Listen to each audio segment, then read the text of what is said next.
לפני שנתחיל את הפרשה, פרשת בלק, אני רוצה להעלות כמה שאלות עקרוניות שאני מקווה שנמצא להם תשובות, לפחות כיוונים לתשובה. בלק מבקש מבלעם שיתלה את ישראל, והוא תולה את זה בגלל שהוא, כל אשר תברך מבורך, אשר תאור יואר, כלומר יש לו איזשהו כוחות. אנחנו אומרים שבלעם היה נביא, אבל מה הקשר בין ברכה וקללה לבין נבואה? נביא, אנחנו יודעים שזה מישהו שאומר את העתיד, אומר יהיה ככה, לא יהיה ככה, תעשו ככה, אל תעשו ככה. ברכה וקללה זה משהו אחר. מה הקשר, מה בין זה שהוא נביא לבין זה שהוא יבוא לברך או לקלל? מה שייך? מה הקשר אחד עם השני? בתורה לא יודע אם כתוב שהוא הנביא, חוזה אולי כתוב, יש איזה ביטויים שזה כן מראה שהוא היה נביא, והוא גם באמת אומר את העתיד, בסוף הוא אומר יהיה ככה, יהיה ככה. אז זה דבר אחד. דבר שני, למה בלעם צריך לבקש רשות מהשם בשביל לקלל? שהוא קלל? סליחה, הוא רוצה לקלל, יש לו כוחות לקלל, שהוא קלל. למה צריך? אתם מכירים מישהו בעולם ששואל את השם אם אפשר לקלל או לא? בסדר, נו, אבל בכל זאת השם אמר לו לא, אז עכשיו בכל, נו, אז לא אכפת לי, צריך ככה, צריך להגיד, לא אכפת לי, אני הולך בכל זאת. רוצה להראות שיש לו קשר ישיר. נו, אז איזה קשר ישיר יש לו אם הוא לא מסכים שהוא ילך לקלל? זה נגמר. בסדר, אבל הוא לא ידע שאם יבואו הצפיחים. אתה אומר, אולי הוא כן ידע. מה בדיוק העניין? עכשיו בוא נגיד שהוא מבין שהוא צריך רשות מהשם. החינוכית שבקדוש ברוך הוא שם. מי בא אליך? קדוש ברוך הוא לא יודע. טוב, זה גם שאלה, נכון. הדיאלוג הזה קצת מוזר. עכשיו גם, בואו נגיד שבאמת הוא מבקש רשות מהשם לקלל. אז למה הוא חושב שהשם מסכים? מה בדיוק קו האמינה של בלעם? מה חושב מעלה בדעתו אולי השם מסכים לקלל את ישראל? עכשיו, האמת, מה הבעיה? אם באמת השם זה שיכניס את המילים לפה, אז מה אכפת לנו שהוא ילך? שהוא ילך ויברך.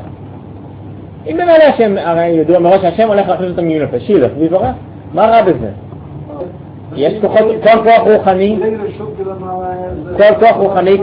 כל כוח רוחני קשור להשם, וכולם גם יודעים את זה. גם בלעם היה ברור לו שכל כוח רוחני יוצא מהשם, ככה אתה אומר. אוקיי, אז אם ככה, אז מה הבעיה שהשם ייתן לו ללכת ויכניס לו ברכה לפה, כמו שבאמת קרה בסוף? וזהו, מה הבעיה? למה שלא ילך?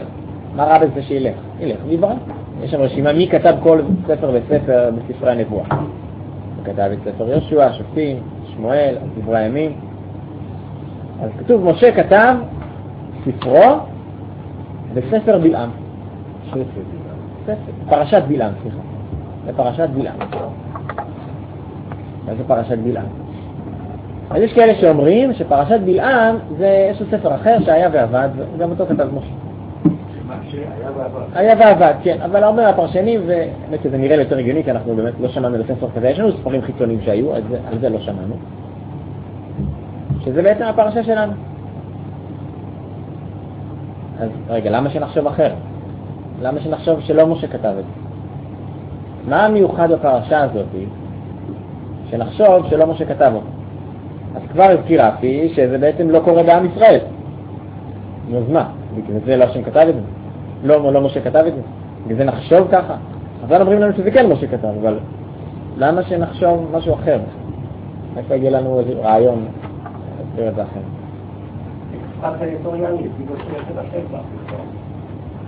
אז מה? אז משה לא יכול לנבא גם את זה? סיפור בתוך סיפור. בסדר, אתה היית חושב, אם לא חז"ל היו אומרים לך את זה, היית חושב שלא משה כתב את זה? אז צריך לחשוב למה חז"ל, כאילו אמרו שאם לא היו אומרים את זה אז היו חושבים ככה. איפה מגיעה המחשבה הזאת?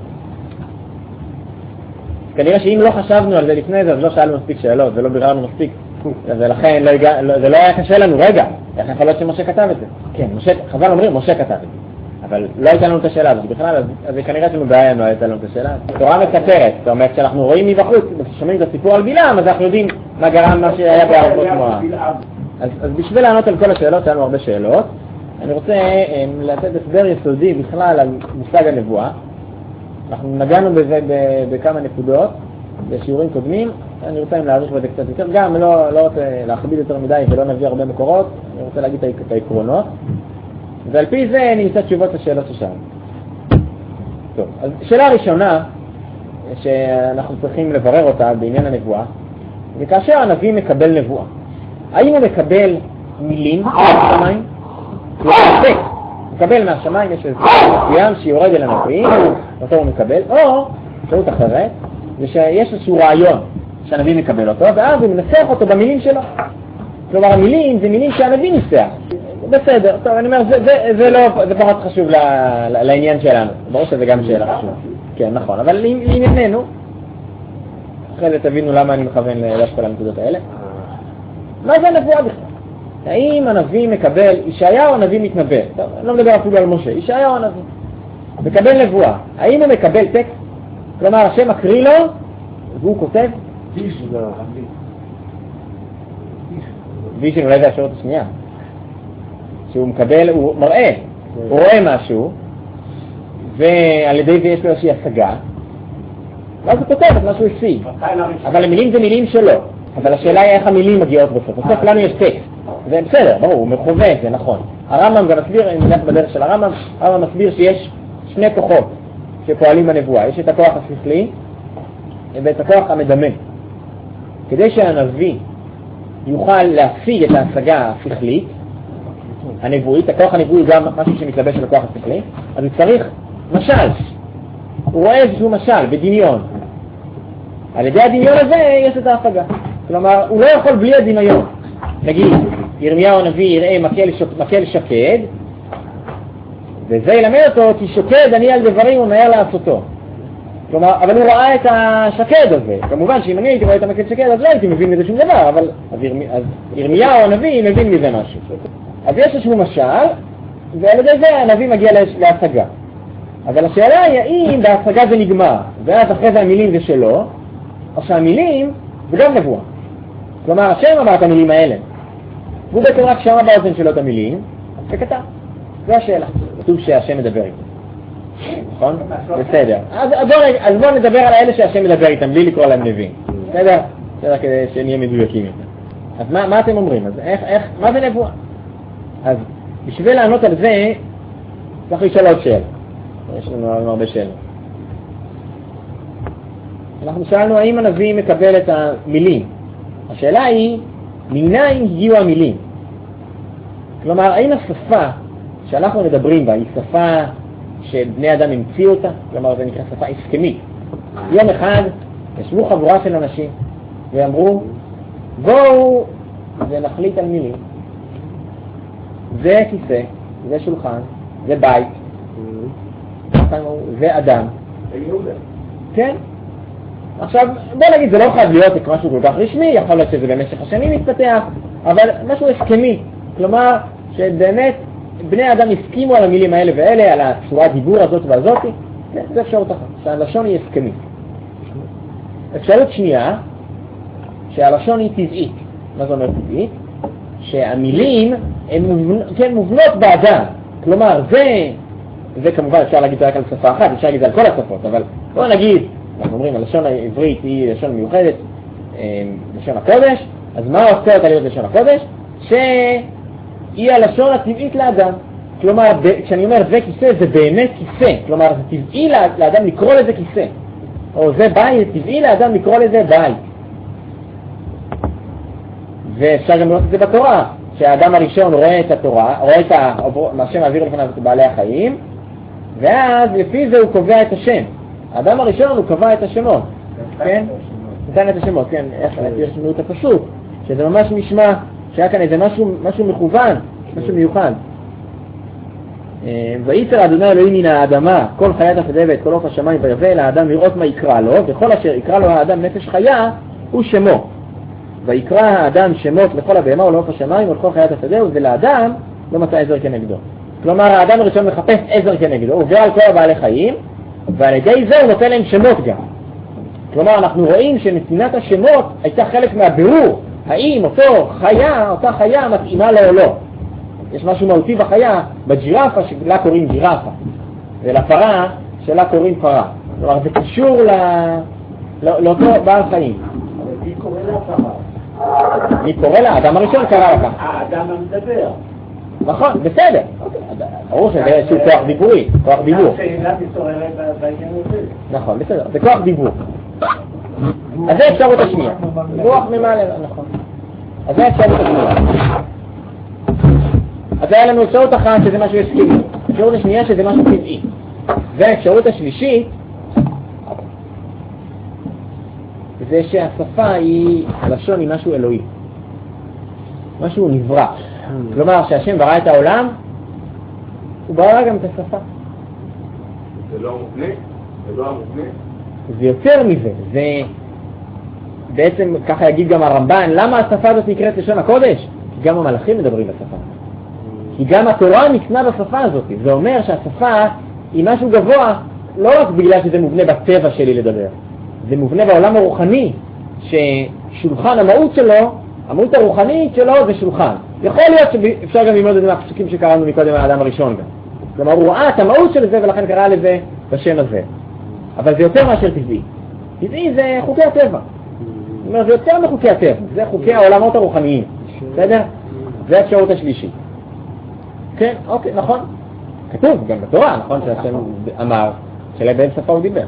יכול להיות יותר רק כאיזה משל לספר לנו, אבל הוא דיבר בשפה אחרת, או שכמובן... כן, השאלה היא, האם זה כפשוטו, הרי השם לא מדבר בשום שפה. כן, הוא לא מדבר. שאלה טובה, נכון. אבל ברור שבשמיים לא מדברים בשום לשון ובשום קול, ואין מילים ואין אותיות ואין כלום. נכון, אין דברים מוגדרים. כן, יש אין סוף, באין סוף אין מילים. אז ברור שהמילים שאנחנו רק פה בעולם שלנו, אנחנו קוראים לזה מילים. אבל אפשר לומר שכל מילה מסמלת איזה מהות רוחנית. בסדר, לא אותה. זה מה שעומד מאחורי זה, כל אות מסמלת איזה משהו. אז למה העברית נקראת לשון הקודש? אז אם נסביר ככה, אז אני מבין למה העברית נקראת לשון הקודש. ככה באמת מסביר הרמב"ן, גם הכוזרי, פחות או יותר, שהעברית נקראת לשון הקודש, כי בה המלאכים מדברים, בה ניתנה התורה, והשפה היא דבר אלוהי. עכשיו זה נקרא לשון הקודש. כך אומר הרמב"ן. אבל הרמב"ם לא מסכים עם זה. הרמב"ם אומר שהשפה היא דבר הסכמי. הסכמי, ככה הוא כותב במורה נבוכים. כלומר, בני האדם הסכימו. לא רק צריך שישבו ועשו ישיבה והחליטו שזה יקרה ככה וזה יקרה ככה. אפשר להגיד שבמשך השנים זה יתפתח, אבל יתפתח על ידי הסכמה של בני האדם. וככל שהאינטליגנציה גדלה והטכנולוגיה גדלה, אז גם יש יותר מילים. יש מילים לדברים עמוקים יותר. כן, נכון, בדיוק ככה. עכשיו, חשבו שמילה היא לא רק לשם עצם, היא גם לדברים מופשטים. בלי מילים אי אפשר לחשוב על דברים מופשטים. לכן, חירש שאינו שומע ואינו מדבר, הוא עכשיו שותה. למה? כי אם אין לו מילים, הוא לא יכול להמשיג, הוא לא יכול לתת ביטוי, הגדרה למושגים מופשטים. לשם עצם, בסדר, מרגישים את זה, זה בסדר, זה אפשר. אבל מי שלא יכול לדבר את המילים, לא רק שיש לו, זאת אומרת, מישהו שהוא אילם, והוא גם חירש, אז זה בעצם גורם לזה שהוא לא יש, אין לו בעיה רק בפה להוציא את המילים, יש לו בעיה, זה איזושהי בעיה שכלית, של לחשוב על המילים האלה. ואם הוא לא יכול לחשוב על המילים האלה, כלומר לא מתפתח את היכולת הזאת, אז הוא לא יכול לחשוב על דברים מופשטים. הוא לא יכול לחשוב, הוא לא יכול להבין את הדברים האלה, נכון? למשל יפה. יופי זה דבר אינטליגנטי. כן, זה משהו שהוא מופשט, זה פרשנות של המציאות. אין דבר כזה מציאותי יופי. יופי זה אני חושב שזה יפה, אני מרגיש שזה יפה, זה נראה לי יפה. זה מופשט. פרה לא יכול לחשוב משהו שזה יפה, נכון? אין אצלה דברים. אבל הוא לא יכול לקרוא, לא, אני מדבר מישהו מלידה. מלידה הוא היה חירש ואילם. הוא לא, אף פעם לא שמע את המילים האלה, אז הוא לא עזור לו לראות בכתב. לא, כמובן מישהו שראה ושמע, מישהו ששמע ודיבר, אז אחרי זה הוא יתחרש, אז זה לא. שותה, כאילו אחרי זה שאינו שומע ומדבר מלידה. בסדר? היום אז יודעים, יכול להיות שיודעים ללמד אותו לדבר גם מישהו שנולד כך. יש כל מיני טכנולוגיות שיודעים ללמד. אבל מישהו שלא לימדו אותו, בסדר, בעולם הישן, שלא ידעו, לא היה פתרונות לזה, אז באמת, אז הוא היה שותה. כי הוא לא יכול לחשוב דברים מופשטים. כי מילה זה מייצגת דברים מופשטים. לפי הרמב"ם זה לא כך. לפי הרמב"ם הלשון היא הסכמית, כן, שבני אדם הסכימו ביניהם. אם ככה, אז למה היא נקראת לשון הקודש? אז אומר הרמב"ם שבעברית אין מילים מגונות. אין מילים מגונות בעברית. המילים של האיברים הצנועים או של המעשים, נגיד, אין כללות בעברית. תחשבו על זה, כל הדברים, או שזה ניקח מערבית או מארמית, או שזה כינויים. גם, תחשבו, אפילו על האיברים הצנועים, אז הלשון שקוראים לזה בעברית, זה לשון של, נגיד, קוראים לזה ערווה למשל, אצל חכמים. מה זה ערווה? מה זה הדבר הנסתר? מה? לא אומרים. זה כל מיני כינויים. זה לא הדבר עצמו. אין לזה מילה בעברית. ככה, יכול להיות שבעברית המודרנית הם כבר מצאו לזה גם, אבל מילים, אבל באמת אין מילים לזה. ולכן היא לשון הקודש, כך אומר הרמב"ם. זה הסיבה שקוראים לזה לשון הקודש, כן. יכול להיות שאפשר לתלות את המחלוקת הזאת שהזכרנו עכשיו בין הרמב"ן לרמב"ם, במהי שפה, בשאלה ששאלנו, האם כשהנביא מקבל נבואה הוא מקבל מילים, או שהוא מקבל רעיונות. אם נגיד שכל השפה היא דבר הסכמי, כלומר זה משהו מציאותי פה בעולם, אז יכול להיות שנאמר שלא שייך להגיד שהנביא מקבל מילים, כי מילים זה משהו אנושי. מקבל רעיון והוא מחליט אותו. הוא אומר את זה במילים שלו. זה יכול להיות בעברית, זה יכול להיות באיטלקית, זה יכול להיות בספרדית, זה יכול להיות בכל שפה. אבל אם המילים זה משהו אלוהי, כלומר הלשון היא לשון אלוהית, לשון הקודש, אז הנביא מתנבא בלשון הקודש, והוא מקבל את המשמעות של הדברים. דרך המשמעות הוא מקבל גם את המילה עצמה, זה ביחד. כן? כי המילה, מאחורי המילה עומד התוכן של המילה. אז הוא מקבל אוסף של תכנים נגיד, חבר אותם למשפט. כן, אז הנה, אז עכשיו האורים והתומים, אם הזכרת את האורים והתומים, האורים והתומים שהכהן הגדול, הוא רואה את העתיד, נכון, הוא רואה מה יהיה, אם יוצאת למלחמה או לא. או אם הוא מבין. אז מסביר הרמב"ם שבאורים והתומים יכול לראות רק מי שיש לו רוח הקודש. לא כל אחד רואה את האורים והתומים. הכהן מקבל ברוח הקודש, הוא רואה את האותיות. השאלה היא האם הוא רק ראה איזשהו דמיון על פי הרעיון שהוא קיבל, כלומר, למשל, הייתה השאלה אם יוצאת למלחמה או לא, אז הוא הבין בכוחו הרוחני שלא נכון עכשיו לצאת למלחמה. ולכן הוא מדמיין גם לא לצאת למלחמה. את המילים לא, את המילה לא. בסדר? אות למד ואלף. זה משהו, אבל לא בגלל שהוא קיבל את האותיות האלה. קיבל את זה שהוא מביא עכשיו שלא נכון לצאת למלחמה ברוח הקודש. האותיות זה כבר דמיון שלו. זה כבר איך שהוא תרגם את זה אצלו. יכול להיות. זה גדרגות שונות אולי. זה לא הוא כועס או כל מיני סרטון שזה לא שייך לקדוש ברוך הוא. נכון, הוא ראה את זה בדמיון. לא, גם יכול להיות שהנביא ראה את זה. הנביא ראה דמות יושבת על כיסא. הרי יחזקאל מספר לנו שהוא ראה את זה, לא רק יחזקאל. כמה נביאים? הוא רואה את השם יושב על כיסא, קודם כל הוא ראה משהו, אז הוא ראה את זה בדמיון. כמובן שכשהוא ראה את זה בדמיון אז הוא הבין משהו שעומד מאחורי זה. על ידי הדמיון הוא הצליח להגיע לתובנה מאוד עמוקה, מאוד גבוהה, תובנה רוחנית, שבלי הדמיון הוא לא מצליח להשיג אותה. זה עזר לו להשיג. זה המשל. עצם זה שהשם יושב על כיסא, הוא לא יושב על כיסא. נכון, אבל הוא לא כועס. אין מציאות על חדרות. אבל הוא מבין. אנחנו נבין את זה כאן. אנחנו אומר, וגם הנביא. גם כדי שהנביא יבין הוא צריך את זה. גם הנביא הוא בן אדם. הכוח הנביא הוא עובד בצורה הזאת. אומר הרמב"ם חוץ ממשה רבנו. משה רבנו התנבא בלי משל. ומשה רבנו לא יצטרך משל. הוא קיבל ישר את התובנה השכלית בלי תיווך של כוח מדמה. רק הכוח השכלי. ככה מסביר הרמב"ם את ההבדל בין משה רבנו לבין שאר הנביאים. טוב, אז השאלה הזאת היא שבעצם אנחנו תלינו אותה בגדול בין הרמב"ם לבין הרמב"ן. אני חושב שלא חייבים להכריע בזה בצורה מאוד ברורה, אלא יכול להיות שיש דרגות שונות של נבואה. יכול להיות שיש נביאים שקיבלו איזשהו רעיון ברוח הקודש, ואחרי זה מנסחים את זה במילים שלהם. הרמב"ם כותב שכל הנביאים האחרונים, כל הכתובים נאמרו ברוח הקודש. נביאים זה בנבואה וכתובים ברוח הקודש. כלומר, מה זה רוח הקודש? הייתה לו איזושהי תובנה מאוד גבוהה. ככה גם מסביר הרמב"ם, צריכים לראות במורנים. והדבר הזה, נגיד, אומר על דוד המלך, ניתן את זה בתור משל דוד המלך. דוד המלך הולך להילחם בגוליית. מאיפה לדוד המלך היה כוח להילחם בגוליית? דוד המלך, היה לו רוח הקודש. הוא הבין שעכשיו עם ישראל צריך לנצח בקרב הזה. והוא הבין שעכשיו צריך להיות כאן מהפך בישראל, עם ישראל מושפלים מול גוליית. והאיש הזה מקלל את ישראל, מקלל את הקדוש ברוך הוא. ועכשיו זה לא יכול להימשך. והוא מגיע ויורד עליו רוח משמיים של עוצמות רוחניות מאוד גבוהות. והוא עכשיו עומד מול גוליית. והוא מבין, אני עכשיו הולך להילחם. זה רוח הקודש. אז אתה בעצם אומר שמה שכתוב בנביאים זה הנביא אמר בשביל שהעם יבין. אוקיי, בסדר, אתה עונה הולך לכיוון אחד. עכשיו אם יבוא דוד המלך ויכתוב את מה שהוא הרגיש באותו רגע, למה הוא הולך להילחם בגוליית? אז ברור שזה יהיה המילים שלו, נכון? הוא לא קיבל פה מילים. הנבואה הזאת הייתה נבואה של רעיון. זה, אצל דוד המלך במקרה הזה, ברור שזה ככה. וככה זה רוח הקודש. כלומר, כל הכתובים הם בצורה הזאת.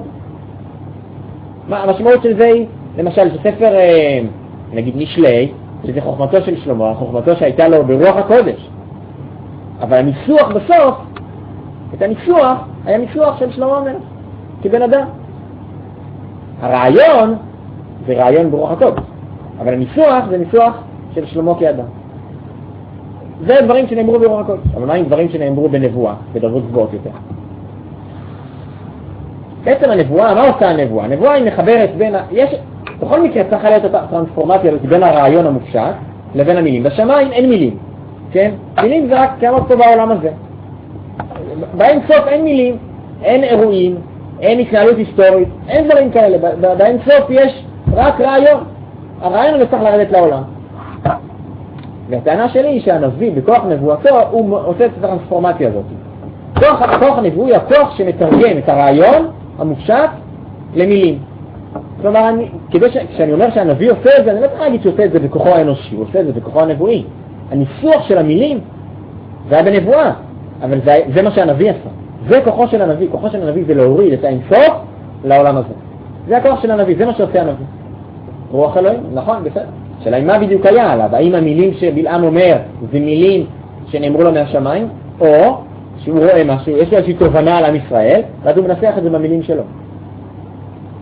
זה השאלה. עכשיו, אז אם ככה, בואו נניח, בואו נקבל את הדבר הזה, שכאילו נתנו כאן מעין פשרה כזאת, כן? כלומר, אני אומר שזה באמת זה הנביא עושה את זה, אבל הנביא עושה את זה בכוח נבואתו. כלומר, לא צריך להגיד שהנביא כאן במילים האנושיות שלו, אלא בכוח הנבואי, אבל הוא זה שבסוף לקח את הרעיון הגדול הזה ומוריד אותו למילים. כשמשה רבינו כותב את התורה, בנבואתו, בכוחו הנבואי, כן? הוא קיבל הרעיון מופשט, ואז הוא מתרגם את הרעיון המופשט הזה למצוות ולמילים. כן? הנבואה של משה היא זאת שמתרגמת את זה. מאיפה משה יודע את מה שקורה אצל בלק ובלעם? מאיפה הוא יודע את זה? מאיפה משה יודע את מה שקורה שם במואב ובמדיין? מה כתוב? נכון, שעשה לחבילה. בסדר, אבל מאיפה הוא יודע? עכשיו, יכול להגיד לי מה השאלה הזאת בכלל? מה זאת אומרת? השם אמר לו. מאיפה הוא יודע? מה הבעיה שידע? מה? שב"כ שלו. לא, השם אמר לו. מה, זה נבואה, מה השאלה בכלל, כן?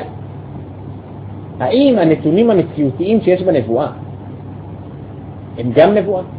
בואו נגיד ככה, משה, בואו נדבר על התורה, בואו נדבר על הנביא, על יהושע. יהושע בן נון ראה את הכניסה לארץ, ראה את המלחמות, ראה הכל, בעיניים שלו. עכשיו הוא כותב את ספר יהושע, ומספר מה שקרה. האם הוא צריך, כדי לספר את מה שקרה עם הניתוח הנבואי, הרי זה לא סתם סיפור היסטורי, זה סיפור עם מסר נבואי, מסר אלוהי, שזה קרה לכם כי היה לכם ככה, ובוחרים לספר סיפורים מסוימים ואחרים לא. בסדר, זה בנבואה, אבל האם גם הסיפור עצמו הוא נבואה? האם יהושע היה צריך לקבל בנבואה את האירועים שהיו? הוא לא צריך, הוא היה שם, הוא לא צריך לקבל. ואם אנחנו אומרים שהנביא לא מקבל מילים, כלומר זה לא שספר יהושע היה כתוב בשמיים, ואז יהושע פשוט מקבל את הספר, וזה לא צריך להיות נביא. מה שיהושע עושה זה הוא לוקח את הרעיון הגדול המופשט ומוריד אותו לעולם הזה. איך הוא עושה את זה? כי הוא רואה מה שקורה, הוא מנתח את המציאות, כלומר הוא מבין שעם ישראל נכנס לארץ והשם רוצה שיהיה ככה וככה, והמציאות תתנהל בצורה הזאת והזאת, ולכן קורה כל מה שקורה. עם ישראל מפסידים במלחמה מול איי. למה? הרי הוא ראה שהם הפסידו, אבל למה? השם אמר לו למה? מה זה השם אמר לו? היה לו איזושהי תובנה רוחנית, תובנה נבואית, כן? משהו שפע משמיים, שהוא הבין שמה שקרה זה היה בגלל שמישהו מעל בחרב, ומי? עוד מעט נדע אם ההורים מטובים, נדע מי מעל בחרב. זה מה שיהושע מקבל בנבואה, אבל זה שישראל הפסידו, הוא לא צריך לקבל בנבואה. אז אני אומר, לא שהוא לא צריך. לא רק שהוא לא צריך לקבל בנבואה, זה לא עובר בכלים של נבואה. כי כלים של נבואה זה כלים, נקרא לזה כלים מוסריים. כלומר, אולי אני אקדים מאוד איזושהי הקדמה בשביל עצמי. יש מקצוע היום, מקצוע מודרני שנקרא עתידנות. מה? עתידנות. מקצוע כזה באוניברסיטה, כן. אני שמעתי הרצאה לפני כמה זמן, עתידנות, לשון עתיד. עתידנות. מקצוע, כן, זה מה שאני אומר. אני שמעתי איזושהי הרצאה שאבא שלי המליץ עליה, של פרופסור פסיג. פסיג. כן.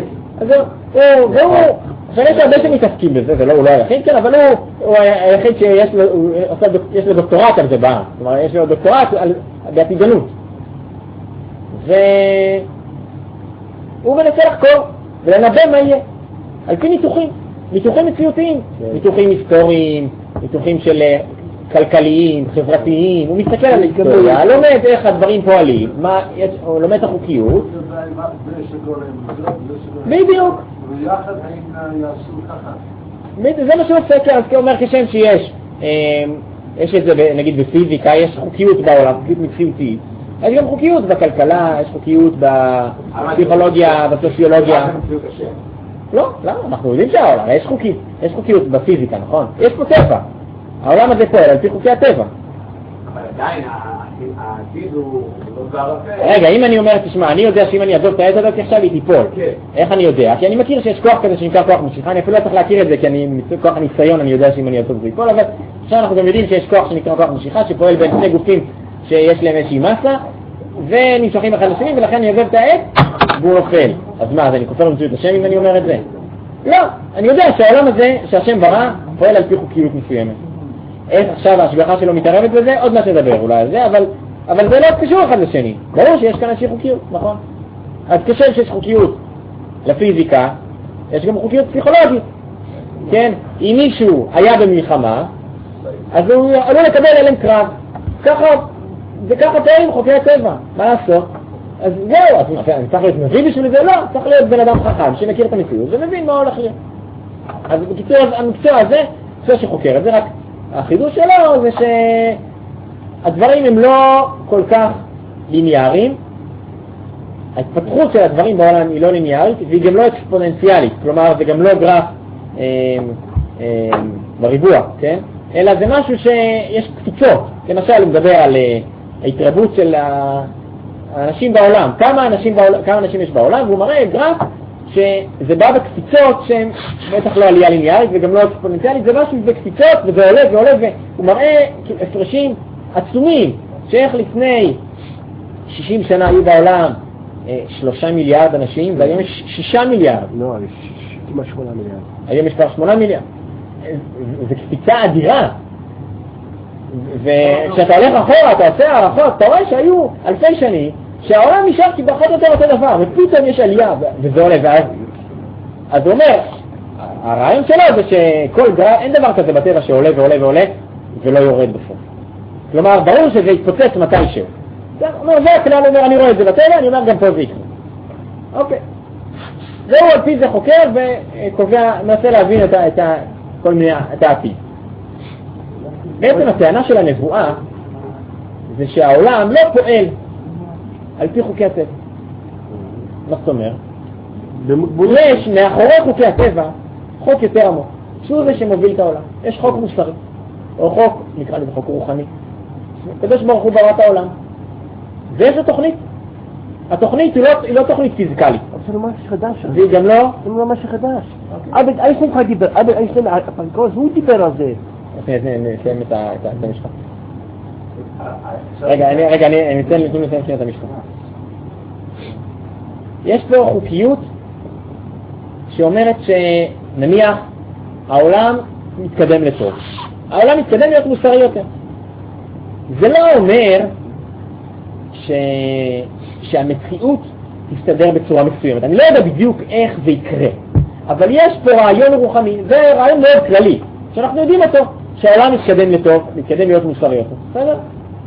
זה רעיון מאוד כללי, הוא עדיין לא ירד לפרטים. עכשיו, הרעיון הזה גם יכול לרדת לפרטים. אפשר לפרט את זה יותר. איך זה בדיוק עובד, השם בחר אולי בעם שיעשה את זה, מה זה טוב בכלל? אפשר לא לצר לפרטים. זה נבואה.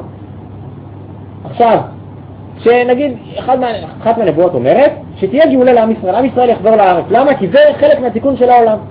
לא בגלל שאנחנו יודעים מבחינה פיזיקלית שזה מה שאמור לקרות, אלא מבחינה רוחנית, מוסרית, זה מה שצריך להיות. איך זה יקרה? זה יכול להיות בכל מיני צורות. את זה, איך זה יקרה, מבחינה מציאותית, זה לא שייך לנביא. זה לא שייך לעולם הנבואה, זה שייך למציאות. את זה הנביא לא אמור להגיד לנו. הוא לא אמור, זה לא שייך לעולם שלו. הוא מתווה דרך, הוא מסמן מטרה. בדיוק. הוא אומר, יבוא זכריה הנביא, יגיד, גדול לכבוד הבית הזה האחרון מן הראשון. על איזה בית? על הבית האחרון. ופה משתלמת הפיזיקלית. זאת אומרת, הפיזיקליות היא משתלמת בתוכנית האלוקית. בדיוק. נכון. כמו שהקדוש ברוך הוא מקומו של עולם ולא העולם מקומו. בדיוק, נכון. בדיוק. אחרי זה חוקי הטבע ייכנסו לתוך הרעיון הרוחני הזה. איך? יכול להיות כל מיני דרכים. וזה לא משנה. האם הבית האחרון שעליו דיבר זכריה, במה הוא יהיה גדול? איך זה יבוא לידי ביטוי? הוא יהיה גבוה יותר, יהיה יותר זהב, יהיה יותר קדוש, יהיה... יכול להיות הכל ביחד גם. אבל הוא לא אומר את זה כי זה לא משנה. משנה הרעיון הזה. איזשהו רעיון שצריך להתקיים. ולכן... נבואה זה אולי התוויית דרך? כן, נכון. יותר מהתוויה, הוא מבין מה שקורה. הוא מסתכל גם על המציאות ואומר, הנה עכשיו קורה פה תהליך של... בדיוק. והוא מבין שזה מה שמתגלגל פה. אז הוא אומר להם, אתם מבינים מה קורה פה? תלכו עם זה. בשביל זה הוא אומר להם. הוא אומר, לא סתם אומר להם את זה כי זה מעניין אתכם. התעניינות היום זה מקצוע מאוד מעניין גם כי אנשים, זה סקרנות, אנשים מסקרנים, מאוד מסקרן. מה יהיה? וואלה, הוא אומר לי מה יהיה מחר, מה זה? לא רק שזה גם הרבה כסף אם אני אוכל לדעת מה יהיה, אבל אני גם, זה במה להשקיע. גם כי זה מאוד מסקרן. הנביא לא אומר את זה כדי לספק את הסקרנות שלי. הוא אומר לי את זה כדי שאני ידע מה לעשות, איך להתנהג עם המציאות. אז לעלות עכשיו לארץ או לא? אז להשקיע בלבנות את המקדש? אז לעמוד על שלי כשאני נלחם מול העמים האחרים, או עכשיו הזמן להיכנע? איך יודעים? בשביל זה יש נבואה, הנביא יגיד לי, הוא ינתח את המציאות, ויגיד לי, תשמע, אנחנו מתקדמים לכיוון מסוים, זה עכשיו הכיוון, זה השביל, תלך עם זה. הנבואה היא נקודות ציון, שלאורה אנחנו פועלים בתוך המציאות. בדיוק, נכון. ולכן, כשאני אומר שיהושע כתב את ספר יהושע, את מה הוא כתב? האם המציאות, הנתונים המציאותיים שאומר פה יהושע, הוא קיבל אותם בנבואה? אני לא צריך להגיד את זה. את הנתונים המציאותיים הוא ידע. את מה הוא קיבל? הוא קיבל את הניתוח של המציאות. גם אם את המילים עצמם בסופו של דבר הוא אמר את בכוחו הנבואי, אבל את הנתונים של המציאות היה לו. את זה לא מקבלים בנבואה. למה הקצידו בעין? בדיוק, לא, זה מה שהוא יקבל בנבואה. באמת יש כמה מקרים חריגים בתנ"ך בהקשר הזה, צריך להתמודד איתם, לא נעשה את זה עכשיו, אני לא רוצה להאריך בזה. אני רוצה לחזור לפרשה שלנו. בעצם מה קורה? יש פה סיפור על בלעם ועל בלק, שמשה לא רואה אותו, הוא לא שם. זה הפעם שלי הכי גדולה. איך ידעו? אז זה השאלה, אז מאיפה... איך ידעו הכל שזה קרה? איך? לא היה שלא. אז איך הנבואה הזאת היא עובדת? אם נגיד שכל... איך הקליטו? לא... במצלמות. אז אם נגיד שהנביא קרשו בשמיים מילים והכל הנביא מקבל, בסדר, אבל אנחנו אומרים זה מאוד קשה, בשמיים לא כתוב שום מילה והכל קורה פה בעולם הזה. עכשיו אפשר לומר שיש חוקיות רוחנית לכל פרט ופרט גם שקורה במציאות, כן? אם האיש הזה הלך לשם ולא לשם, אז יש איזושהי חוקיות רוחנית שגרמה לזה.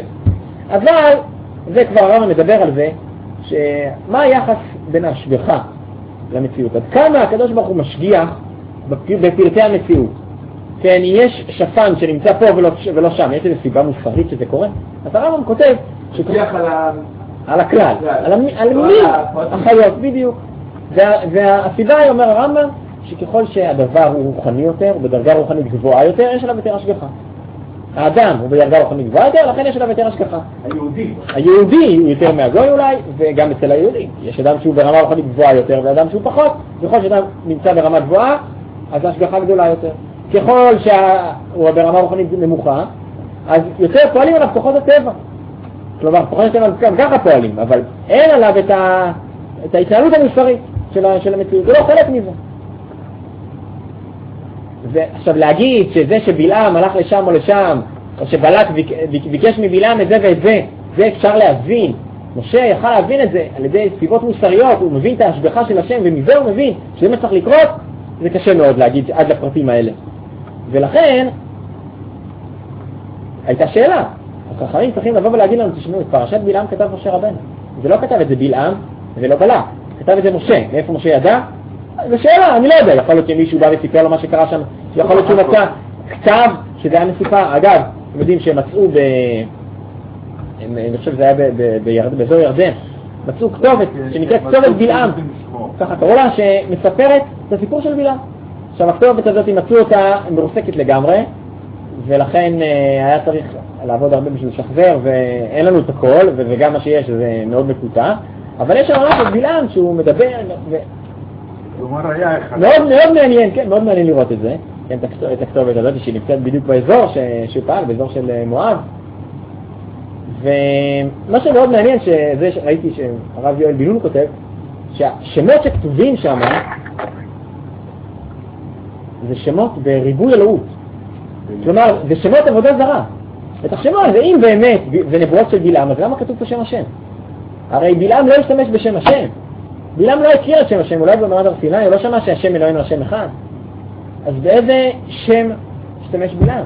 השתמש בשם עבודה זרה שלו. כשהוא התפלל, למי הוא התפלל? לא התפלל לקדוש ברוך הוא. הוא לא ידע מי זה הקדוש ברוך הוא. הוא התפלל לעבודה זרה שלו. התורה, כי כשמשה רבנו מביא את התורה, אז הוא כותב את זה, אנחנו יודעים מה השם של אלוהים. אז הוא כותב את השם של אלוהים שאנחנו מכירים ויודעים שזה השם שלו. אבל כשבלעם כתב את זה, או דיבר, אז הוא לא אמר את שם השם, הוא לא ידע את שם השם. הוא לא יכול לכתוב את זה. כלומר, כל שמות השם שכתובים בפרשה, ברור שזה לא לשון של בלעם. גם המילים עצמם. מי אמר שהניסוח הזה, אני לא צריך להגיד שזה ניסוח של בלעם. בלעם דיבר על ישראל. מה הוא אמר בדיוק? אני לא יודע. הלשון הזאת זה לשון של משה רבנו, לא לשון של בלעם. בלעם משהו דומה, משהו בכיוון. זה הייתה הנבואה שלו. משה רבנו זה שניסח. עכשיו, הסיפור הזה שהיה את בלעם, שהתבקש לבוא לקהלת ישראל, נכון, כי זה משה שמע. אבל מעבר לזה, מה הוא אמר? זה משה גם יכול להתנבא. כי מה הוא אמר? הוא אמר דברים טובים על ישראל, את הדברים האלה גם משה יכול להגיד. זה שהוא יתנבא דווקא את הדברים האלה ולא אחרים, זה באמת שאלה. זאת אומרת, צריך לעיין בזה בכל דבר ודבר שאמר בלעם. איך משה ראה את זה? איך בלעם ראה את זה? איך זה עבר? אבל אי אפשר לומר שפשוט משה קיבל את הנתונים מילה במילה מבלעם, וזה המילים של בלעם. זה ברור שזה לא המילים של בלעם, זה המילים של משה רבנו. אבל למה משה רבנו לא יכול לקבל את זה מהקדוש ברוך הוא? את מה? את הסיפור? זה לא שאלה של יכול ולא יכול. לא. זה שאלה של באופן מהותי, מה שהסברנו מקודם על הנבואה, הנבואה זה משהו מוסרי. כלומר, הנביא מקבל איזשהו רעיון מופשט, רעיון מוסרי. איפה זה בא לסיפור? איך יש פה סיפור? הסיפור הזה אין רעיון מוסרי? יש, אתה רעיון מוסרי מקבל, לא את הסיפור. אז איך הוא מתרגם את זה למילים האלה שאנחנו בעצם קוראים אותם? את הסיפור הוא צריך לדעת, לא מהשמיים. כן, הנביא לא מספר לנו סיפורים, הוא לא מקבל מנבואה סיפורים. כשהוא אומר מה יהיה, הוא לא אומר יהיה מלך שיקראו לו ככה וככה, והוא יחיה ככה וככה שנים, והוא יבוא מהארץ הזאת, הוא לא אומר את זה. אין נבואות כאלה. כמעט ולא. יש יוצא דופן ואנחנו צריכים באמת להתמודד איתם, אבל בגדול נגיד, כשיבוא ישעיהו ויגיד, או ירמיהו שיגיד, יבוא עם מהצפון ויחריב את המקדש. למה הוא אומר את זה? בגלל שהוא קבל בנבואה שיבוא עם דווקא מהצפון. למה הוא לא יבוא מהמזרח? למה הוא שלא יבוא מהדרום? למה? כי הוא שמע חדשות. הוא יודע איזה מעצמה הולכת וגדלה שם בצפון. הוא יודע שהיא באה כבר לסיבוב אחד פה באזור, ויום נגיד תבוא עוד פעם. הוא יודע את זה. אבל הוא מבין שהגיע הזמן של חורבן. את זה הוא מבין בנבואה. השם אמר לו בנבואה, שעכשיו זה זמן של חורבן. מה זה השם אמר לו? הוא קיבל שפע נבואי, להסתכל על המציאות ולהבין. וואלה, אם עם ישראל ימשיך בדרך הזאת, יחרב המקדש. איך? מי יעשה את זה?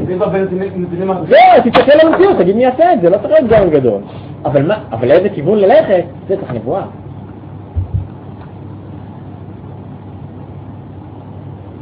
ולכן שכאשר משה אומר את פרשת בלעם, זה חידוש. שחז"ל צריכים להגיד לנו זה שנדע את זה, שזה לא משהו, איזה רשימות שמצאו מבלעם והכניסו את זה לתורה, לא, לא.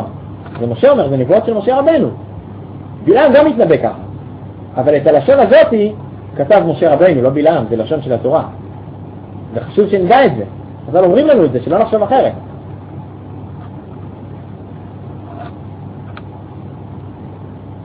אנחנו שאלנו כמה שאלות, ועכשיו אחרי שהקטנו את כל העניינים האלה לגבי הנבואה, אז אנחנו ננסה לענות עליהם. אנחנו שאלנו, קודם כל, מה היחס בין ברכה וכללה לבין נבואה? מה הקשר? אז מה זה בכלל ברכה? מה זה ברכה? ברכה זה כאשר אדם מסתכל על המציאות בצורה חיובית.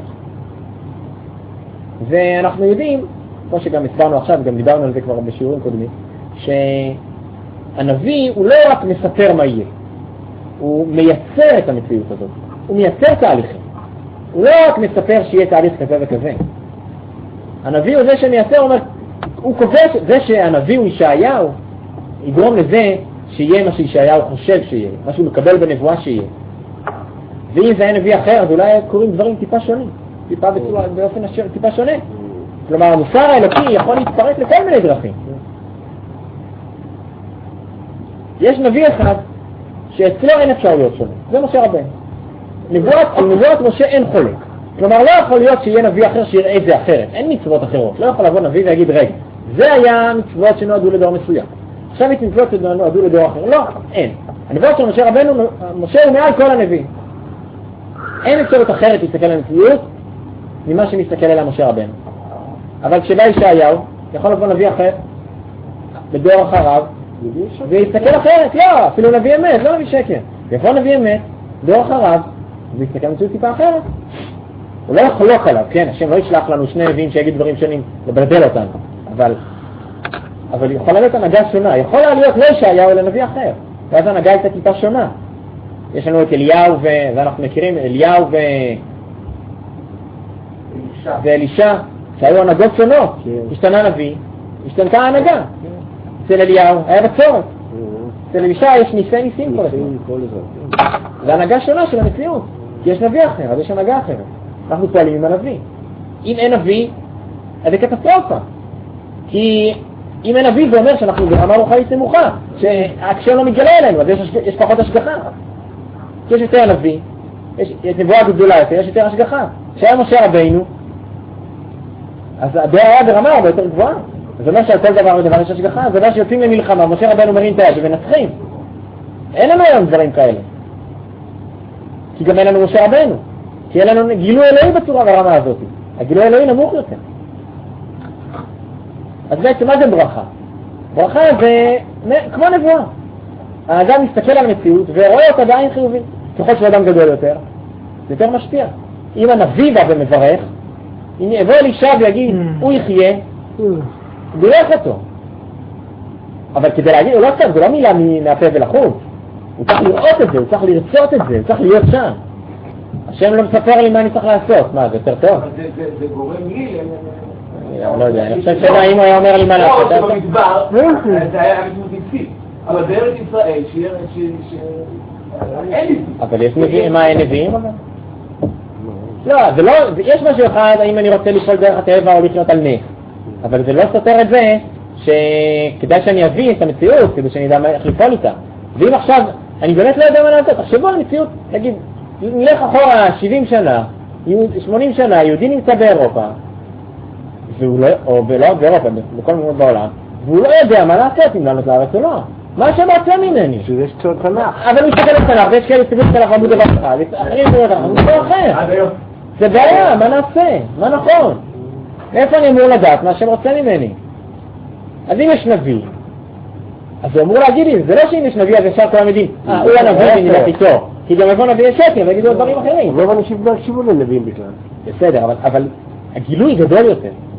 גם מי שאומר בצורה ברורה יותר. גם כשהייתה מחלוקת, והיו אנשים שאמרו, הגיע הזמן לעלות לארץ, זה לא שהם ידעו, נעלה לארץ, ועכשיו בטוח יהיה טוב. כלומר, אמרו, זה הכיוון, ככה אנחנו מבינים שזה הכיוון. אבל זה עדיין לא מספיק ברור שנדע שזה הגאולה ועכשיו מזה יצא המקדש. אנחנו לא יודעים, רואים סימנים, נראה לנו, זה לא נבואה. כשיש נבואה, אז הוא אומר לי לאן ללכת, אנחנו מחכים לזה, רוצים את זה. וזה בעצם ברכה, ככל שאדם יותר גדול, אז הברכה שלו מקבלת משמעות גדולה יותר. הברכה זה שפע, זה בעצם הנבואה. אגב, תפילה זה גם כמו ברכה. זה גם כמו נבואה. מה זה תפילה? תפילה שאדם, אני מדבר עם השם, ואני באמת רוצה משהו, אני מבקש על מישהו שיהיה בריא. עכשיו, ככל שיותר אנשים יסתכלו על זה ככה, יסתכלו על מציאות וירצו, אבל לא סתם במילים. ובאמת מרוגע, אדם נמצא, ובאמת הוא מסתכל על זה ומסתכל על מציאות ומבקש מהשם, אני רוצה באמת שיהיה טוב. אני באמת רוצה. אני רוצה שיהיה פה טוב. וככל שיותר אנשים מסתכלים על זה ככה, אז נוצרת לו מציאות רוחנית, כמו נבואה. ככל שאנשים ברמה גבוהה יותר, זה יותר משפיע על המציאות. כן, תפילה, נבואה, ברכה, זה דברים מאוד דומים, זה כיוון, אותו כיוון. ומה שעושה בלעם, מה שהוא התבקש לעשות, זה ללכת עכשיו ולהסתכל על עם ישראל בעין רעה. להסתכל בעין רעה. עין רעה, זה לא אנחנו נמצאנו, זה כתוב גם, הגמרא פה מדברת על זה, חז"ל מדברים. כן, לא למה לפתח אדם פיו לשטן. כן, כשמסתכלים בצורה רעה על המציאות, אז זה פועל. מה שרצה בלק מבלעם, שהוא ילך על עם ישראל ויקלל אותם. מה זה שיקלל אותם? בכוחו הרוחני, בגלל שהוא היה ברמה רוחנית גבוהה, יסתכל על עם ישראל בעין רעה. ובלעם הולך לעשות את זה, הוא רוצה לעשות את זה. עכשיו, גם אם הוא לא היה אומר כלום, עצם ההליכה היא בעיה. הוא הולך עכשיו בשביל להסתכל על עם ישראל בעין רעה. זה מה שיש בראש, זה הרצון שלו, גם לי להגיד את זה. ויש אדם גדול שהולך לעשות את זה, אז זה משפיע. בגלל שברמה הרבה יותר גבוהה, אז יותר הדברים יותר מתקבלים. נכון, אז יותר משפיע על העולם.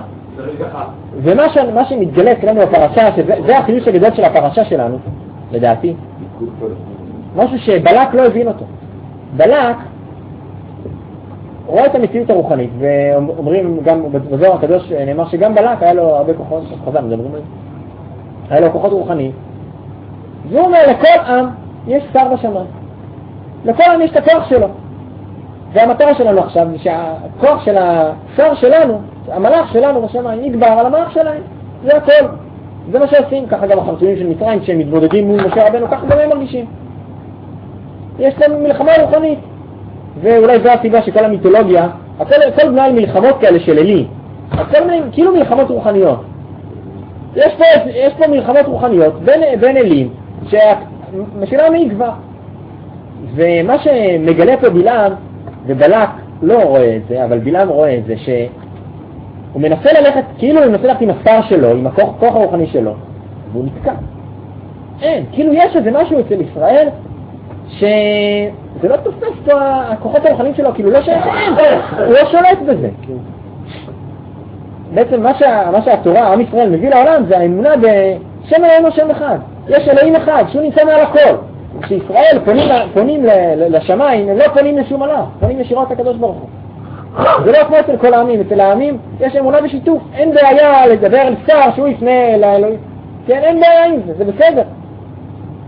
אצל עם ישראל אין דבר כזה. אין, אנחנו פונים ישירות להשם, אסור להתפלל למלאך או לאיזשהו שר. פללים ישירות להשם. ובלק לא מבין את זה, רגע, אני ביקשתי ממך לבוא לקלל. אומר בלעם, אבל השם אמר לי, מי זה השם? אז הוא אומר, זה המלאך שלו, בסדר, אצלו זה המלאך, הוא לא מכיר את השם. אז הוא רואה שהוא לא מצליח, זה לא הולך. הוא לא מצליח להסתכל בעין רעה, זה לא עובד, אין. כאילו יש איזשהו כוח רוחני גדול יותר, שמונע ממנו לבוא ולקלל. אבל זה כן השפיע לו. כלומר, גם שם אנחנו רואים שכן, עצם ההליכה שלו כן השפיע, מה שקורה אחרי זה בשיטים. כלומר, יש איזשהו קיטרוג, גם אצל עם ישראל זה יכול להשפיע. כלומר, הסוף הוא טוב, כלומר, בסוף עם ישראל ניצל מזה. אבל הדרך, יש בה חתחתים, יש בה דברים רעים שקורים. כלומר, יש דברים שגם האלוהים של העמים האחרים, כלומר, האלילים, כאילו, פוגעים, הרע פוגע פה, הוא פוגע אצל ישראל. אז בסוף יבוא פנחס ותעצר המגפה. אבל זה היה קשה. בעצם בלעם לא מכיר את קיומו של עולם? ככה זה נראה. אחרת למה הוא הולך? נכון. למה הוא מנסה לקלל את ישראל? אם הוא היה מכיר, במעמד הר סיני, מכיר שיש אלוהים, שאחד בעולם, והוא בחר בישראל, אז זה חידוש, האלוהית, האמונה באל אחד, זה חידוש שגם ישראל מביא לה, מה? בסופו של דבר הוא הולך עם ציווי של הקדוש ברוך הוא. אבל מי זה הקדוש ברוך הוא שהוא מדבר איתו? זה הפסר שלו. אין, לא הייתה מציאות כזאת בעולם, עד שעם ישראל הביא לעולם את האמונה באל אחד, אז אין, איפה אתה? תסתכל בדתות בעולם. אין דבר כזה, יש אמונה לא היום אין. אנחנו יודעים במדרש אומר שלמה בלעם היה כזה גדול, שבעתיד לבוא, אם היה לנו נביא כמו משה, אז יכול להיות שהיה בדרגה, אומנם שטומאה, אבל כמו משה, ולא הכיר במציאות של... כן, בדרגה רוחנית גבוהה, כן? רק קרוב לרוח. אחרת, למה הוא הולך? אחרת, תסבירי, אז למה הוא הולך? מה הוא חושב לעצמו? זאת אומרת, הוא כאילו תקוע, יש לו את האלוהים שלו, הוא צריך לבקש ממנו, אבל האלוהים שלו הוא כפוף למשהו אחר, והוא לא מבין את זה, וזה מה שמגלה לנו פה הפרשה. מה טוב הוא הולך יעקב ושכנותיך ישראל, הוא רואה את זה, והוא רואה רק טוב על עם ישראל. זה מה שהוא רואה. ואני חושב שהדברים האלה הם נותנים לנו הרבה כוח להתמודד, במיוחד בימים קשים כאלה, שיש קטרוגים, קרו דברים רעים, כן. קרו דברים רעים, היו קטרוגים על עם ישראל. יש לנו אויבים שמסתכלים עלינו בעין רעה, וזה משפיע בסוף, כן? את סוף הדרך, מה יקרה בסוף אנחנו יודעים. וגם בסוף של זה, נכון, זה דבר חמור, היום ונורא. ואף על פי כן, עם ישראל התרומם מאוד מזה, והגיע לדרגות מאוד גבוהות, והתפילות שלנו, שהיו לנו הרבה תפילות, אז הם הועילו במשהו, במה הם הועילו? ביקשנו טוב מהשם. לא ידענו בדיוק איך הטוב הזה יהיה, ואיך זה יקרה, ומה בדיוק לבקש. לפעמים אנחנו מבקשים כל מיני דברים, שכאילו אנחנו כבר מנהלים את המציאות ואומרים צריך להיות ככה וככה וככה וככה, ומבקשים את כל הפרטים. אנחנו יודעים בדיוק מה נכון ומה לא נכון, מה צריך להיות, מה לא, מה טוב, מה לא טוב. אנחנו לא יודעים, לא מבינים, מבקשים שיהיה טוב. ואם אנחנו גם מבקשים את האמונות שלנו, כן, בסדר. אבל הקדוש ברוך הוא מנהל את המציאות, והוא מנהל אותה לטוב. העיקר זה לראות את המציאות בעין טובה, לבקש שיהיה טוב. שום תפילה ושום דמעה לא הולכת לצד. כן, אבל השאלה לאיפה היא הולכת, מוסיפה טוב. מוסיפה טוב. עוד טוב, להוריד את המכשולים שבדרך, כי יש מכשולים, כי יש קטרוגים, וכמו שאמרנו, יש כוחות רוחניים גם שליליים. זה מה שאומרים בפרשה, זה עבד, בלעם הלך, והצליח קצת. היה חטא בשיטים אחרי זה. אז הוא כן פגע בישראל. אבל הסוף הוא טוב. מה טוב הוא הולך יעקב, כן, בסופו של דבר, עם ישראל מתמודד עם זה, נתגבר על זה, ונתקדם הלאה. זה נראה לי לימוד מאוד גדול, בכלל, גם על הדור שלנו, ובכלל גם להבין על משמעותה של הנבואה, מהי נבואה, ולמה בדיוק כשאנחנו מחכים לנבואה, למה אנחנו מחכים? לא מחכים לאיזה עתידן שימלא את הסקרנות שלנו. לא שאלנו אותך אם יש הנביא היום ואיך יראה הנביא של היום. אני חושב שאני יודע לנו. מה? איך יראה הנביא של היום? כן, לא שאלנו אותך. נבואה זה לא עתידנות. בדיוק, זה לא, זה הדרכה. זה הדרכה, וגם היום יש. אז טוב, זה אולי לא בדרגה הכי גבוהה של נבואה, אבל יש אנשים שמסתכלים למציאות ומבינים את התהליך הרוחני שקורה. והם עוזרים לנו לדעת לאיפה ללכת, במה להשקיע, מה לעשות. אז ככל שאנחנו מתקדמים יותר, מתעלים יותר, אז יש לנו אנשים יותר גבוהים כאלה, שיודעים יותר להגיד לנו. בוא נגיד, התנ"ך הוא נבואה שניתנת לפרשנויות שונות. בגלל זה חלק עלו לארץ, לא עלו לארץ. נכון. אבל נבואה זה... כשנבואה נאמרת בדור הזה, אז היא נאמרת בדור הזה, נכון. אגב, הנביאים באמת משתמשים בנבואות אחרות. אנחנו רואים הרבה נביאים שלוקחים נבואה של נביא קודם, אומרים אותה בהקשר מסוים. כלומר, מה שהוא אמר, זה נאמר על זה. יש בית מדרש כזה של נבואה, אז אנחנו חלק ממנו, כי אנחנו יודעים את התנ"ך, אנחנו משתמשים בנבואות, ועכשיו צריכים את הנביא שיבוא יגיד, תשמע, ישעיהו דיבר על זה, יחזקאל דיבר על זה. אין פרשנויות שונות, זה נבואה, זה נביא בדיוק, כן. זה הנבואה שאלה אנחנו מחכים רב ימינו.